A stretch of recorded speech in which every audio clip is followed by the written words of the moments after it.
Welcome to Money Moves, presented by F&M Trust. My name is Matthew Berger. I'll be a regional market manager with our investment and trust department, serving Franklin, Fulton, and Huntington counties. And I'm joined today by my colleague. I'm Erin Sunday. I'm a relationship manager, also with the Investment and Trust Services Group of F&M Trust, and I serve the Cumberland and Capital Markets. The next topic we'd like to discuss are corporate tax changes. Erin, maybe you could share a little bit more about that.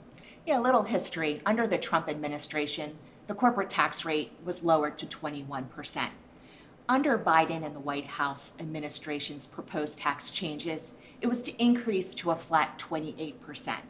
The House has changed that to more of a tiered structure where there are three percentages. The first one is still 21%, and that's for businesses between $400,000 and $5 million. Then they want a lower tax of 18% for any companies under the $400,000 income level. And then they want to raise it to 26.5% for any of those companies over $5 million. So it is a reduction from the Biden administration's plan of a flat 28%. We're also hearing some discussions of a minimal corporate tax rate globally. Janet Yellen in the Treasury Department has been going around the globe, most recently at the G7 summit, where they are discussing a minimum tax rate globally of 15% to try to prevent what hasn't really occurred more recently, but I'll say before the Trump tax cuts, we did start to see some corporations moving to countries like Ireland and some others, reshoring their headquarters there so they could avoid some of these higher corporate tax rates.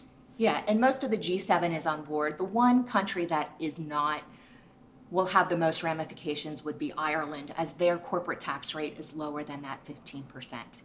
And we're also hearing, Erin, some changes with subsidies, maybe for fossil fuels and some other areas. Maybe give us some highlights there. Yeah, there's a number of credits being proposed by the Biden administration, including manufacturing, Made in America credit, credits for distressed communities, as well as adoption of a workplace retirement plan and renewable energy credits.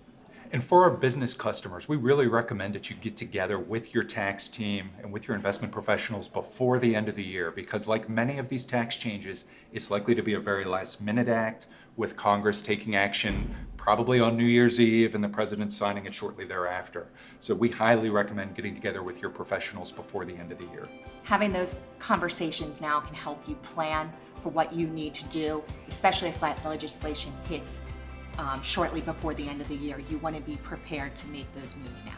So thank you very much for joining us again here on Money Moves, and we look forward to seeing you on future videos.